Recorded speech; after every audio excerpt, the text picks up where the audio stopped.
আসসালামু আলাইকুম। Kamran Qureshi, company director. ভাই, আজকে আসার জন্য ধন্যবাদ। আমার প্রশ্ন হলো যে, মাশাআল্লাহ, আপনি আজকে একটা মডেল স্কুল প্রতিষ্ঠা করেছেন। এমন একটা কোনো ইসলামিক দেশও আমি দেখি নাই। তবে মাশাআল্লাহ, আপনি বর্তমান সময়ে প্রতিষ্ঠা করেছেন। আমার প্রশ্ন হলো, দুর্ভাগ্যজনকভাবে হাজার হাজার লক্ষ লক্ষ মুসলিম বাচ্চারা আপনার স্কুলের মতো স্কুল পাবে না। আমাদের বাচ্চাদের জন্য কি পরামর্শ দিবেন? পৃথিবী জুড়ে সবাই এমন স্কুল পাবে না। আপনার সব বক্তব্য এবং স্কুল বিষয়ে কি সব বিস্তারিত ওয়েবসাইটে পাওয়া যাবে? জাজাকাল্লাহ।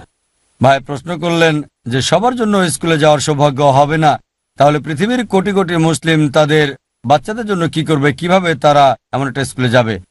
আমাদের স্কুলের তথ্যের জন্য যদি বলেন তাহলে যান আমাদের irf.net-এ, দেখবেন ইসলামিক ইন্টারন্যাশনাল স্কুলের জন্য আলাদা সেকশন, সেখান থেকে জানতে পারবেন।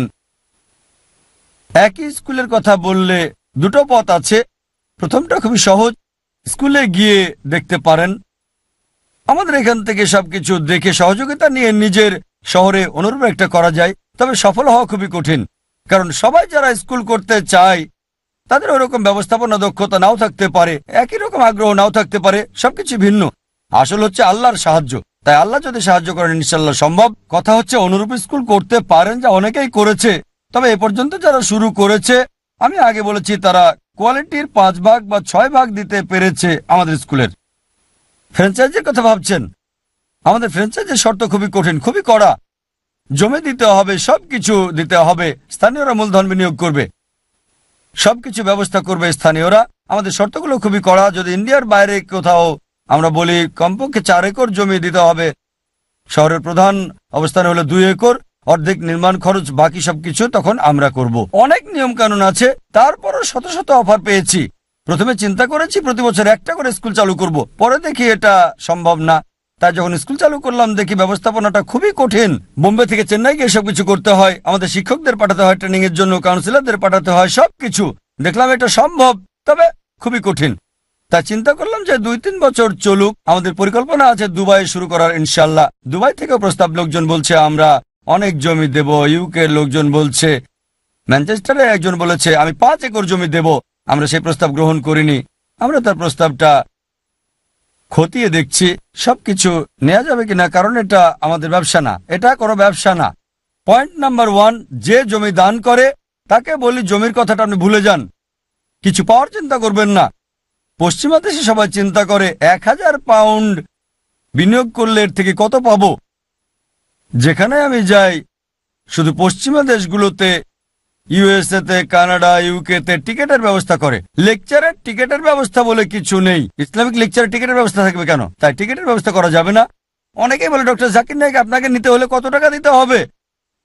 তারা ভাবে অনেক টাকা লাগবে। বিশ্বাস করেন, যদি আমার ফি বলি তারা আমাকে নিতেই পারবে না। মাশাআল্লাহ, আমি টাকা ছাড়াই আসি। বড় জোর আমার প্লেনের টিকিটটা দিতে পারেন। আমার সফর সঙ্গী যারা থাকে, মাশাআল্লাহ, সব খরচ আমরা বহন করি। ঠিক আছে, সাধারণ একটা থাকার ব্যবস্থা যদি করতে না পারেন সেটাও আমরা করে নেব, সমস্যা নেই। আমার সময়টা গুরুত্বপূর্ণ, তাই এটা ভিন্ন ধারণা। তবে প্রাচ্যের দেশগুলোতে মাশাআল্লাহ অন্যরকম। তাই আমরা যা করছি সেটা আমাদের ব্যবসা না। কেউ আগ্রহী হয়ে দিলে সেটা ভুলে যেতে হবে যে স্কুলের জন্য জমি দিয়েছে সে। সম্পূর্ণ স্কুল আমাদের নিয়ন্ত্রণে। যদি ফ্র্যাঞ্চাইজ দেয় সম্পূর্ণ আমাদের কন্ট্রোলে থাকবে। একজন জমি ডোনেট করেছে যার মূল্য 16 কোটি রুপি। এখানে কত হবে? হয়তো কয়েক মিলিয়ন পাউন্ড। আমরা তাকে বলেছি এমন নিশ্চয়তা দিতে পারবো না যে আপনার সন্তান ভর্তি হবেই। জমি দিতে পারেন, স্কুল চালু করতে পারেন, কোনো নিশ্চয়তা নাই যে আপনার সন্তান না পাস করলে ভর্তি হবে। এমন ঘটনাও আছে যে লোকজন ডোনেট করেছে, $1 মিলিয়ন ডোনেট করেছে, তার বাচ্চা ভর্তি হতে পারেনি। আমাদের নিয়ম কানুন খুবই কড়া এবং সম্পূর্ণ স্বচ্ছ। তাই এক্ষেত্রে আমরা ভালোভাবে ডোনারের বিষয়টা পরীক্ষা করে দেখি। যখন ফ্র্যাঞ্চাইজ দিই, যখন আমাদের নামটা যুক্ত করা হবে, যদি আইআরএফ নামটা যুক্ত হয় শেষ। দেখি আমাদের নামটা যেন যুক্ত করা না হয়। আমি কোথাও গেলে এই বিষয়টা মাথায় রাখি যে আমাদের নামটা যেন যুক্ত করা না হয়। আমরা আসি কিন্তু নাম দিই না, আয়োজক হিসেবে আমার নাম দিই না। যখনই আয়োজক হিসেবে নামটা যাবে অবশ্যই পরবর্তীতে আমাদের সমস্যা হবে। তাই যখনই অন্য কোনো সংগঠনকে সহায়তা করি কোনো কাজে, আমরা অনেক সহায়তা করি মাশাআল্লাহ, তবে আমাদের একটা শর্ত থাকে, আমরা সাহায্য করব, নামটা আমরা ব্যবহার করতে দেব না। কারণ জানি 100% নিয়ন্ত্রণে নেই এটা। এমনকি 50% নিয়ন্ত্রণ, 90% নিয়ন্ত্রণ হলেও আমরা এ ব্যাপারে রাজি হই না। যদি শতভাগ নিয়ন্ত্রণ হাতে না থাকে আমাদের নাম ব্যবহার করতে দেই না। আমাদের কাছে এখনো পৃথিবীর বিভিন্ন দেশ থেকে প্রস্তাব আসতেই আছে মাশাআল্লাহ এমন স্কুল প্রতিষ্ঠা করতে। আরেকটা বিষয়, নামযুক্ত করে ইনশাআল্লাহ আমরা দুবাই শুরু করতে যাচ্ছি। ব্রিটিশ অথবা আমেরিকান স্কুলের চেয়ে আমরা বেশি ফি নেব ইনশাআল্লাহ। তাদের সাথে প্রতিযোগিতা করব, আমরা বেশি ফি নেব অন্যদের চেয়ে। অনেক লোক আছে সামর্থ্যবান, আল্লাহ তাদের দিয়েছেন। যাদের সামর্থ্য নেই 25% ছাত্রছাত্রীকে স্কলারশিপ দেব।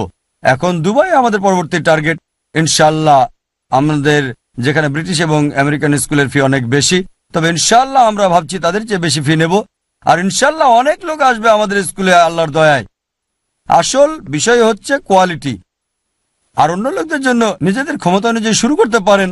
আপনার যা আছে, আমি জানি এখানে মাশাআল্লাহ সরকারি স্কুলও আছে, তবে সাধারণত আমরা সরকারি কোনো অনুদান নেই না, কারণ এতে অতিরিক্ত হস্তক্ষেপ হয়, কোনো কাজেই আসে না। আমি জানি না এখানে আপনারা নিজেরা স্কুল চালাতে পারবেন কি না, তবে নিজেরাই শুরু করে দেন। ছোট করে একটা শুরু করেন, যতটুকু পারেন, যতটুকু আপনার সামর্থ্য আছে শুরু করে দেন। একটা শুরু এনে দেন যতটুকু পারেন ইনশাআল্লাহ। আর ইনশাআল্লাহ আল্লাহ আপনাকে সাহায্য করবেন, ইনশাআল্লাহ সফল হবেন। আশা করি উত্তরটা পেয়েছেন।